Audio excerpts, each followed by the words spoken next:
دوزخ والے 1000 سال تک چیخ و پکار کرتے رہیں گے مگر ان کی آواز سننے والا کوئی نہ ہوگا۔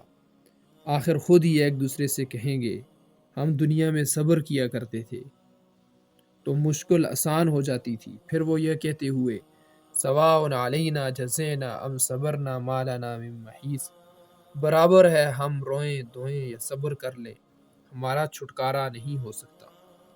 1000 سال تک خاموش رہیں گے مگر جب گرمی کی شدت اور پیاس زیادہ ستائے گی تو پھر 1000 سال تک اللہ سے بارش کرنے کی دعا کریں گے۔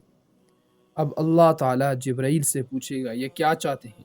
جبرائیل علیہ السلام جواب دیں گے تو ان کی حالت مجھ سے بہتر جانتا ہے، یہ بارش مانگ رہے ہیں۔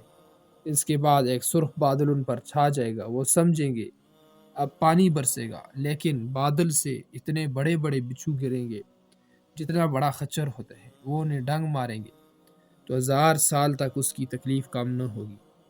پھر وہ اللہ تعالیٰ سے بارش کی دعا کریں گے تو کالا بادل ان پر چھا جائے گا، وہ سمجھیں گے اس میں ضرور بارش ہوگی، لیکن بادل سے اونٹ کی گردن کی طرح لمبے لمبے سام برسنے لگیں گے۔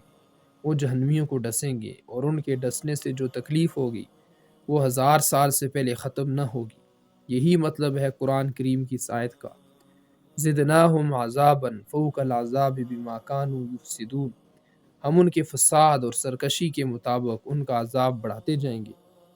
لہٰذا جو لوگ چاہتے ہیں کہ جہنم کے عذاب سے محفوظ رہیں اور اللہ کی بخشش اور عنایت انہیں نصیب ہو، انہیں چاہیے اللہ کی فرمانبرداری کریں، دنیا کی مشکلات اور پریشانیوں پر صبر کریں، گناہوں سے بچتے رہیں، دنیا طلبی میں جائز و ناجائز کا خیال رکھیں، جائز طریقے سے کمائیں، ناجائز طریقوں سے دور رہیں۔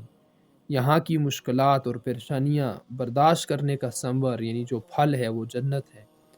شہوات و مرغوبات کی طلب میں ناجائز طریقے اختیار کرنے کا نتیجہ جہنم ہے۔